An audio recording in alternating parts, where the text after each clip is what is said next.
Olá, pessoal!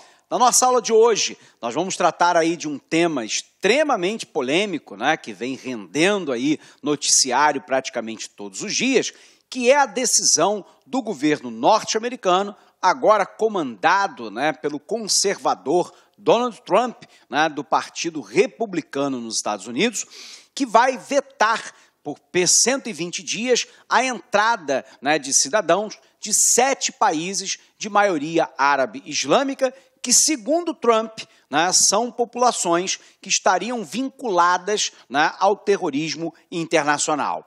Isso envolve a população de países, né, como a Somália, como a Síria, como o Iêmen e outros países considerados aí, né, pelos Estados Unidos como celeiro de terroristas internacionais, dentre eles do próprio Irã, do Iraque e por aí vai.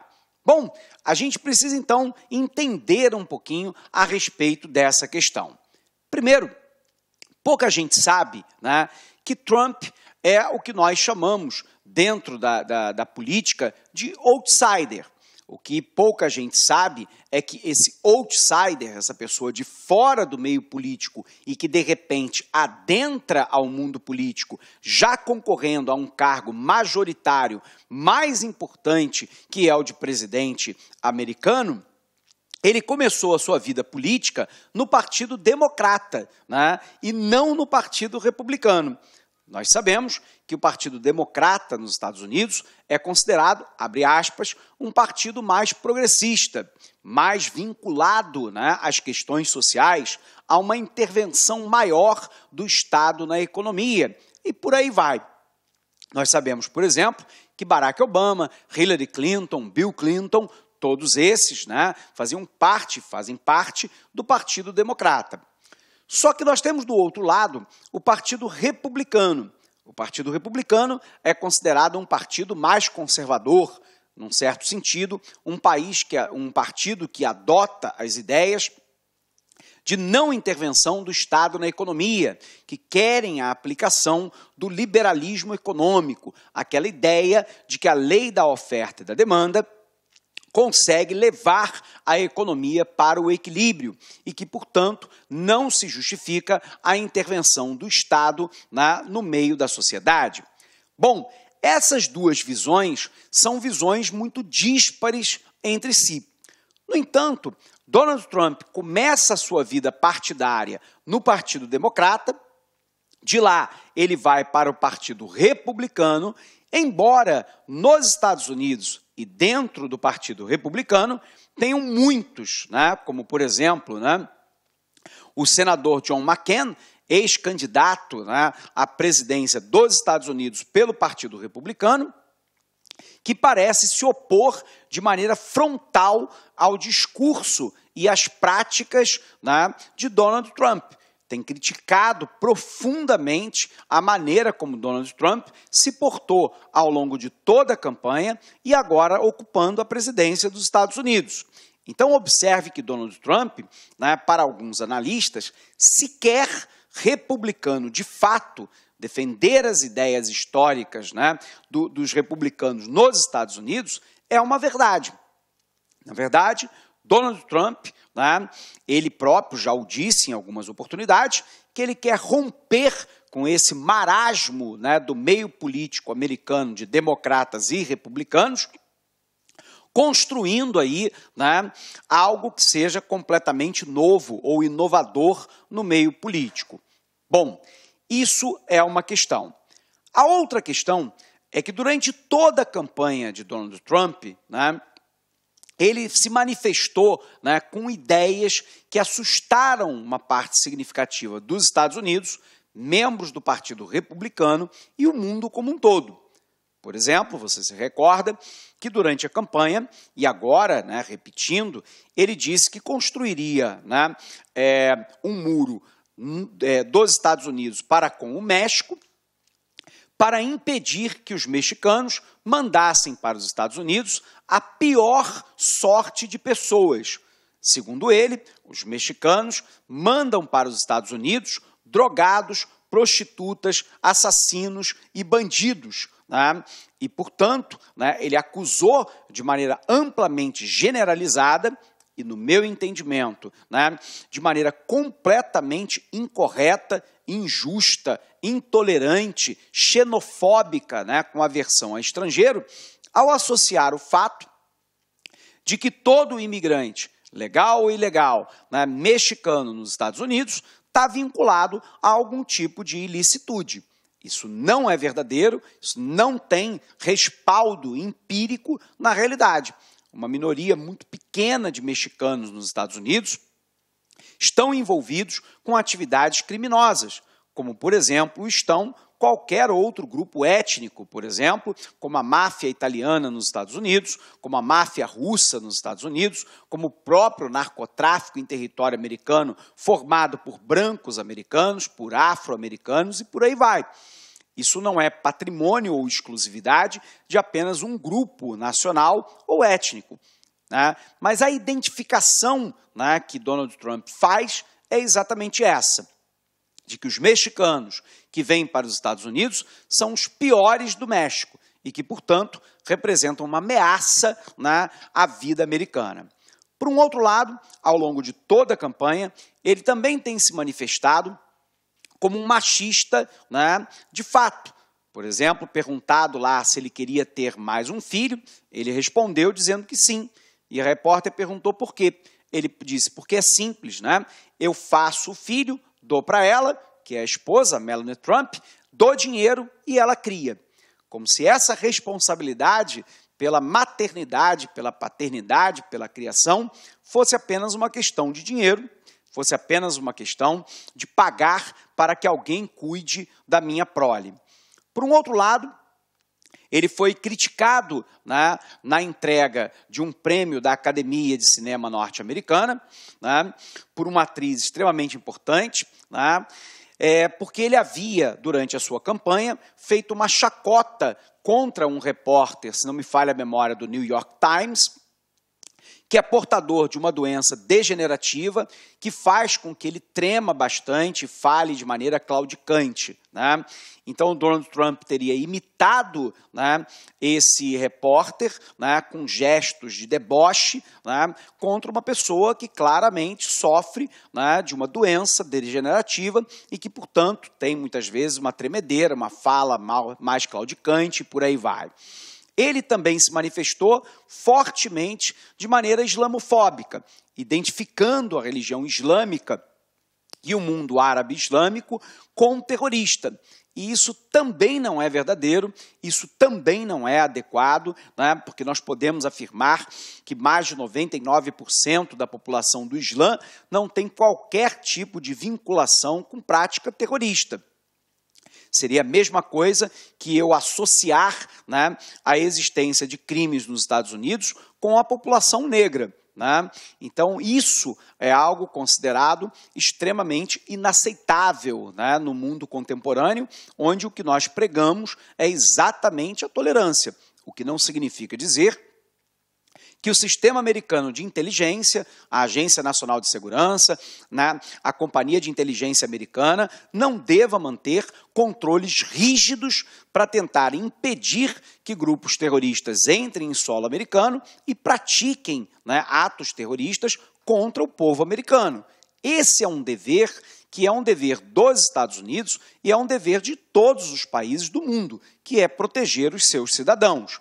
Mas a proteção dos seus cidadãos, ela tem que estar amparada numa ética e numa moral, naquilo que é considerado justo, para que injustiças não sejam acometidas.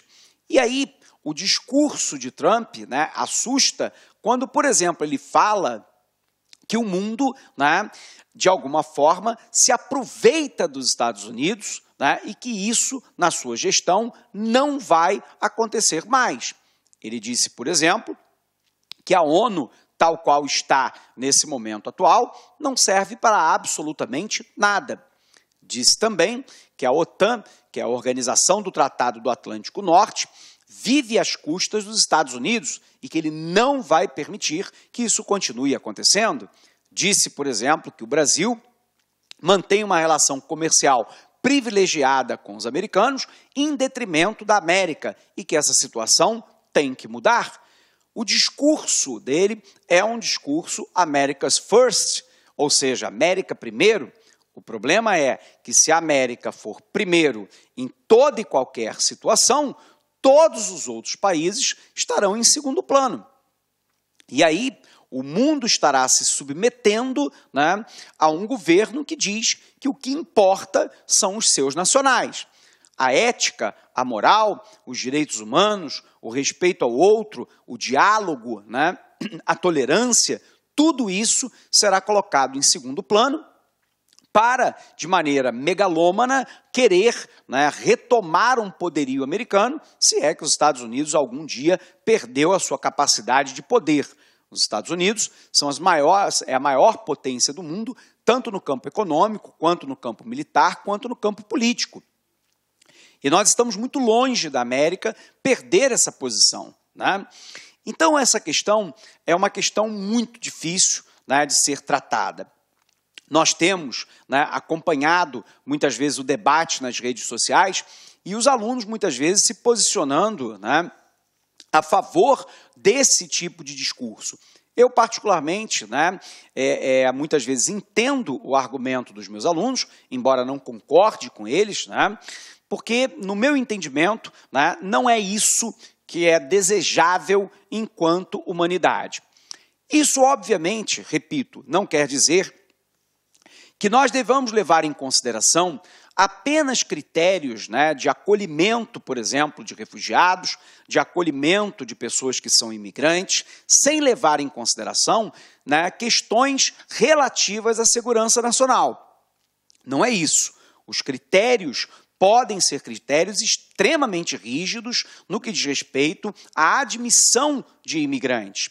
Mas o que é inaceitável é que eu faça uma ligação direta entre a população de determinado país e terrorista, de determinada religião e terrorismo, de determinado grupo étnico e terrorismo, de determinado grupo, né, ou país com bandido, né, com traficante. Isso não é verdadeiro, né? Não é uma realidade. O que parece-nos de maneira muito clara é que o governo Donald Trump, né, ele parece retomar aquela ideia passada, né, de supremacia branca. E, na verdade, hoje, os Estados Unidos, que é um país altamente miscigenado, é preciso a gente lembrar que hoje os brancos nos Estados Unidos representam apenas 49% da população. 51% da população norte-americana já é formada pelo grupo étnico não branco, como, por exemplo, os afro-americanos, os chineses, russos, italianos, uma série de outros grupos que originalmente não são dos Estados Unidos. Aliás, a própria família do Trump, né, não é de lá, é imigrante como outra qualquer. E isso é uma séria ameaça.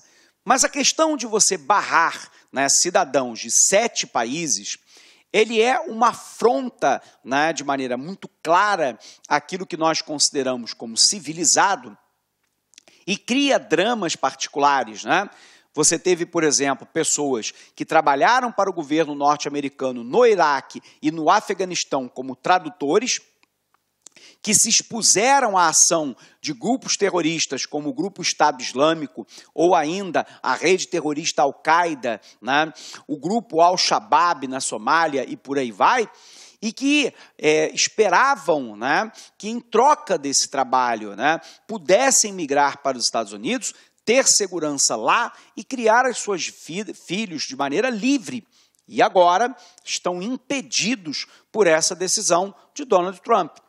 Por um outro lado, nós temos atletas, por exemplo, né, atletas, inclusive, olímpicos, né, que têm dupla cidadania britânica, por exemplo, mas que treinam nos Estados Unidos e que não estão sob ameaça de não poderem voltar para o território americano porque é por causa do decreto do Trump. Então, de novo, né, é um decreto que nos parece altamente xenofóbico, altamente injusto, não baseado em critérios claros. O único critério adotado foi a nacionalidade. E é um erro, né? Porque se você pegar, por exemplo, os atentados de 11 de setembro de 2001, nenhum dos terroristas, repito, nenhum dos terroristas vieram dos 7 países elencados por Trump como celeiro do terrorismo internacional, né? Todos aqueles que cometeram os atentados vieram de outros países do mundo árabe islâmico. Observe, no entanto, né, que hoje está muito em voga, de maneira muito presente, o terrorismo islâmico. Mas ele não é, né, um monopólio desse islamismo radical. Basta você lembrar, na luta, por exemplo, entre a Irlanda do Norte, cuja maioria da população é católica, e os britânicos, que são protestantes, que até bem pouco tempo atrás nós tínhamos dentro da Irlanda o IRA, o Exército Republicano Irlandês, que praticava atentados terroristas contra a população, inclusive civil, protestante da Inglaterra, que morava em território da Irlanda do Norte.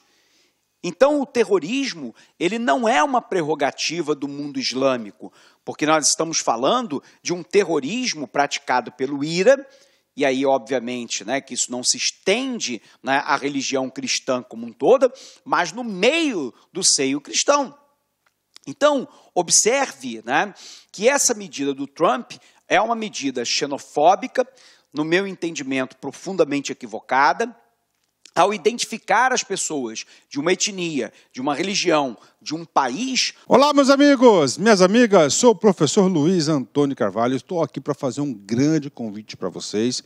Gostaria que vocês conhecessem a nossa proposta pedagógica do nosso curso completaço, super atualizado, ponto a ponto do edital da Polícia Militar do Estado de São Paulo 2018. Nós aqui da Lá Concursos elaboramos esse curso com muito carinho, um curso aí que eu tenho certeza absoluta, se você cumprir as nossas orientações pedagógicas, você estará lá entre as 2.700 pessoas que serão aprovadas e convocadas para esse concurso. Este nosso curso, ponto a ponto do edital, super atualizado por apenas um investimento de 10 parcelas aí de R$30. É isso mesmo, 10 parcelas de R$30.